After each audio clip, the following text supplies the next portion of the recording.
Zico was born in Rio de Janeiro, in the Quintino neighborhood, on March 3, 1953.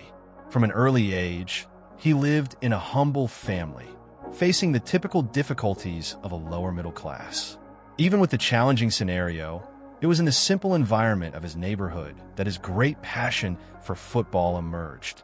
Zico played on the streets with his friends, dreaming of becoming a great player, even though he knew the difficulties that surrounded him.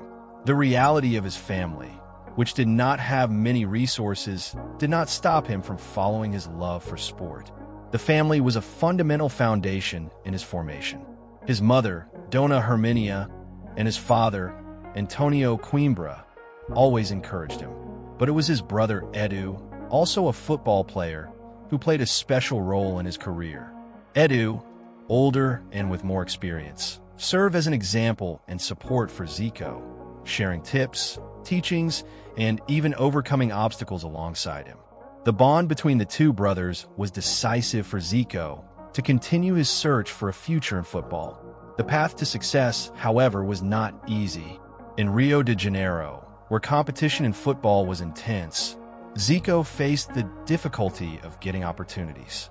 As much as the talent was evident, the process of joining a big club was arduous, especially without the financial means or visibility of other players. Despite this, Zico never gave up. He played on amateur teams, and it was on these fields and matches that he began to stand out. His effort and dedication caught the attention of coaches, and that was how he arrived at Flamengo, a club that would change his life. At first, Zico was not physically imposing. He was short, which generated some suspicion about his future in professional football, a sport in which physical strength was often seen as an essential requirement. However, Zico's talent lay in his refined technique, his vision of the game, and his skill on the ball. His physical growth phase was marked by these challenges, but he proved that football was not just limited to the physical aspect. His intelligence and dexterity with the ball were his most powerful weapons. Despite the limitations imposed by his physical structure, Zico managed to stand out and be recognized for his skill and vision of the game, earning the respect of coaches and players. These challenges, combined with his family's unconditional support and passion for football, were essential to his rise to stardom at Flamengo and, subsequently, on the international stage. Zico's determination and his belief in his talent would later lead him to become one of the greatest players in the history of football, known as Galinho de Quintino, an idol who transformed his reality and that of sport in Brazil. Zico's start at Flamengo's academy was marked by his persistence and dedication. After being scouted on amateur teams, he was finally taken to the club's youth divisions. At first, the young star faced the same challenges he had faced as a child: distrust from those who didn't believe in his talent because of his height. However, Zico soon showed that talent and technical ability would be his greatest allies. He began to shine in the youth categories, and, little by little, he gained his place in the hearts of Flamengo fans. The decisive step came when, at the age of 16, Zico signed his first professional contract with Flamengo. It was the beginning of a journey that would forever change the destiny of the club and the player himself. Zico's first appearances in the first team took place in the 70s, and it was during this period that he began to show the world what he already knew. He was a different player. His debut was very nervous, but he soon imposed himself on the team with his unique ability. His vision of the game, precision in his passes, and ability to score goals began to attract attention, not only from the fans, but also from other players and coaches. Zico, who was previously seen as a promising young man, soon turned into a star. His explosion in Brazilian football happened meteorically, quickly becoming one of the greatest idols in Flamengo's history. In the 70s, Zico led Flamengo to important titles and won the hearts of Flamengo fans. With a red and black shirt, the team began to show its power, and Zico was the main protagonist. Flamengo won important titles on the national stage, including the Campeonato Carioca and the Taça Guanabara, where Zico, with his brilliant performances, consolidated his name as one of the greatest players in Brazilian football. But it was in the following years that its importance would become even greater. His skill and unique style of play attracted a legion of fans, and his idolization within the club only grew. Throughout the 70s and early 80s, Zico established himself as the greatest player in Flamengo's history. He was the star of a generation of exceptional players who won not only national titles, but also international titles. The peak of his career at Flamengo came in 1981, when the club won the Copa Libertadores de America and then the Mundial Interclubs, defeating Liverpool in the final. These titles marked Zico as the club's great name, and his image became eternal among the fans. Zico was not only a technical and skillful player, but also a leader on and off the field. His dedication, love for Flamengo, and his way of playing inspired generations. He was not only the best player on the team, but also the heart and soul of Flamengo. His trajectory and achievements with the club turned him into an eternal icon, and his idolatry is something that continues to this day, making him, without a doubt, the greatest player in Flamengo's history. In 1981, Flamengo experienced one of the most glorious moments in its history, and Zico was mainly responsible for it. The conquest of Copa Libertadores de America that year was a milestone that symbolized the peak of the club's football. Zico, with his unique skill, was the conductor who led the team to the title. Throughout the competition, he stood out with impeccable performances, with goals, assists, and a vision of the game that made Flamengo dominate their opponents. Flamengo beat traditional teams, such as Cobreloa from Chile in the final, with Zico scoring one of the most important goals in the decision. The 1981 Libertadores not only established Flamengo as champions of America, but also solidified Zico as one of the continent's greatest players. After winning the Libertadores, Flamengo had the chance to compete in the Club World Cup, which took place in a different format than what we know today. The big decision was against Liverpool from England in Tokyo, Japan. Zico, in yet another memorable performance, played a fundamental role in Flamengo's 3-0 victory, defeating the English team and winning the world title. He commanded the team with his class and intelligence, distributing precise passes and always positioning himself strategically.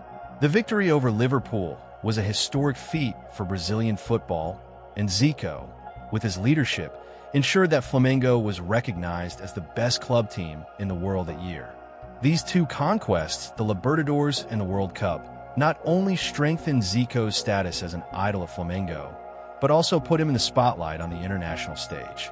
He became one of the best players in the world, and his technical ability was recognized globally. Zico wasn't just a star in Brazil. He became admired for his vision of the game, ball control, and ability to decide matches at a high level.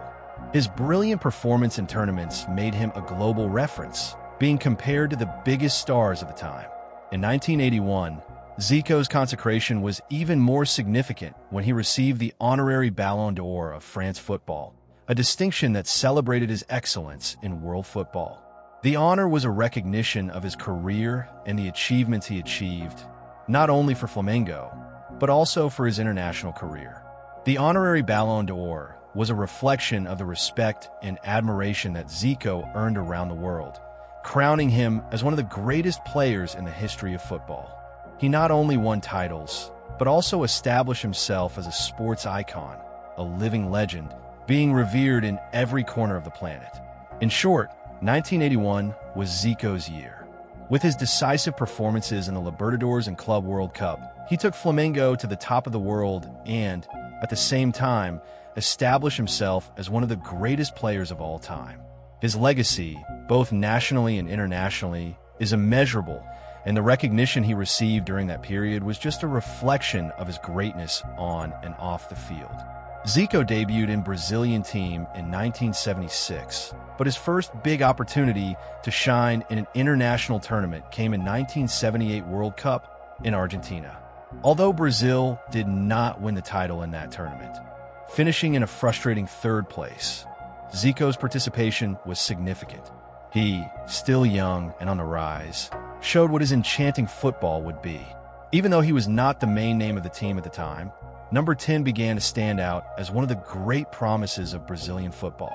The '78 World Cup was not the highlight of his career, But it was important for Zico to gain experience in international competitions and for his image as a star to begin to be consolidated worldwide. In the following years, the 1982 generation, it would be one of the most talked about and revered in the history of football, and Zico was definitely the biggest star of that team.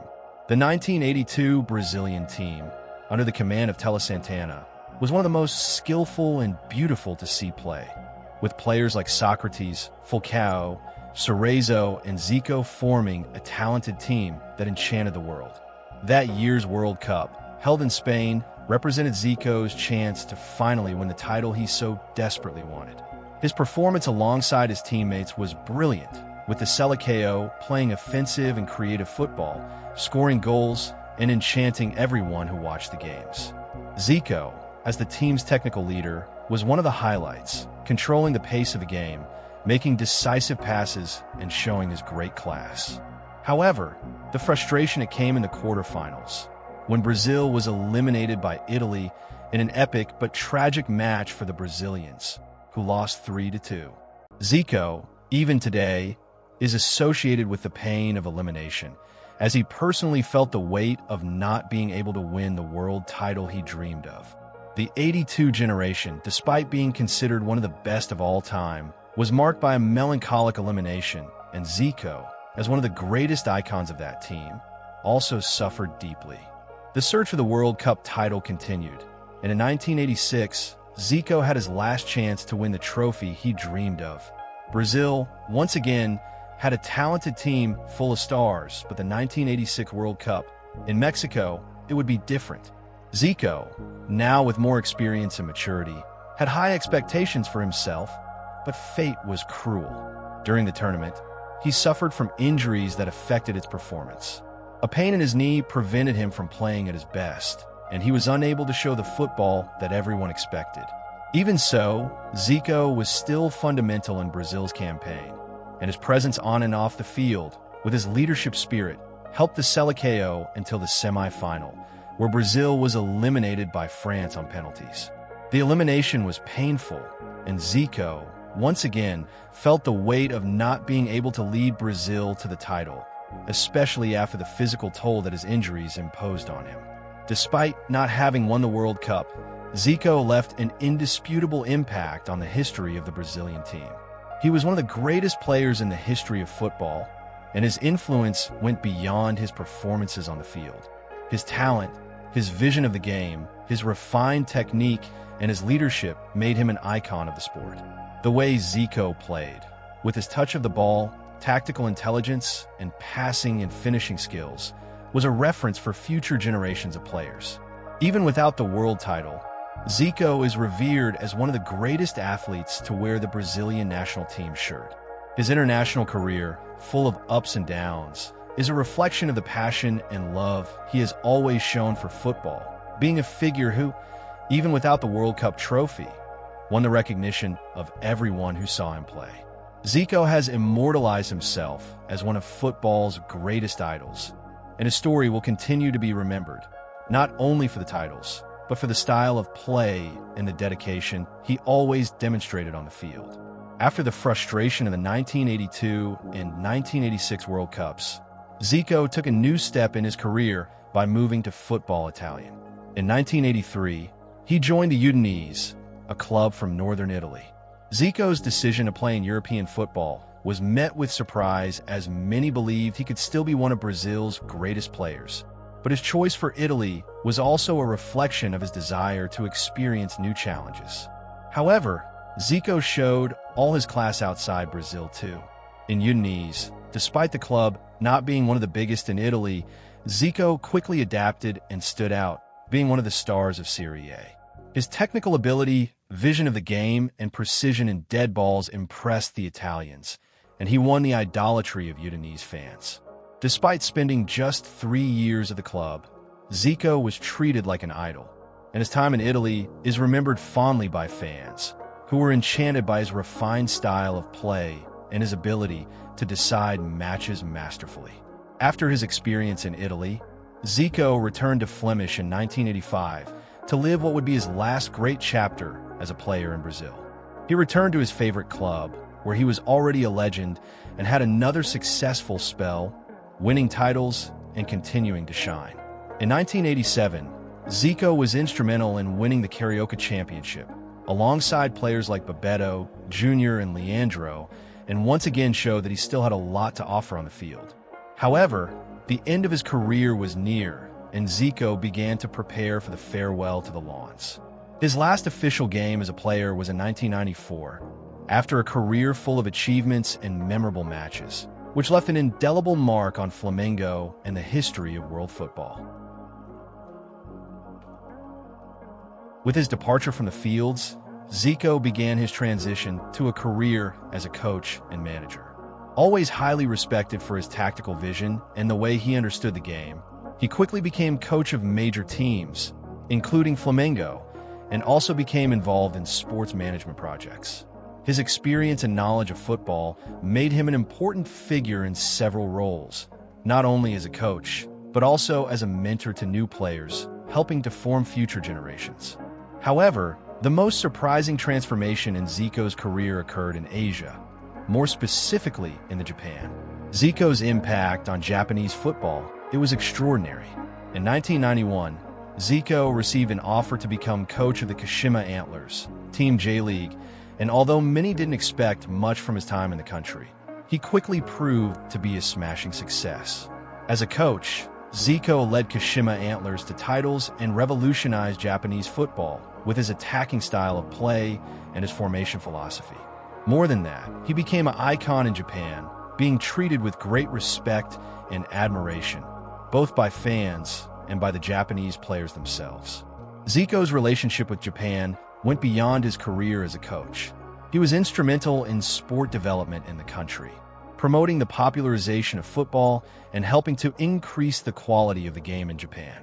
Under his leadership, the J-League gained international visibility and the infrastructure of Japanese football was modernized. Zico also directly contributed to the training of players and the growth of football culture in Japan, becoming a true symbol of the sport there. Zico continued his successful career as a coach at other clubs, but legacy that he built in Japan was a great transformer of football, helping to take the sport to a level of professionalism and competitiveness previously unimaginable for that country. He was one of the first great foreign idols to achieve such success in Asia, and his name is synonymous with respect and excellence in Japanese football to this day. In short, Zico not only won hearts in Brazil and around the world with his skills as a player, but also left a profound mark as a coach and mentor. His time in Japan, in particular, is an example of how his influence went beyond the four lines, helping to develop and transform football in a country where the sport was still taking its first steps towards international success. Zico, without a doubt, is a figure that transcends generations and borders, and his contribution to world football is immeasurable.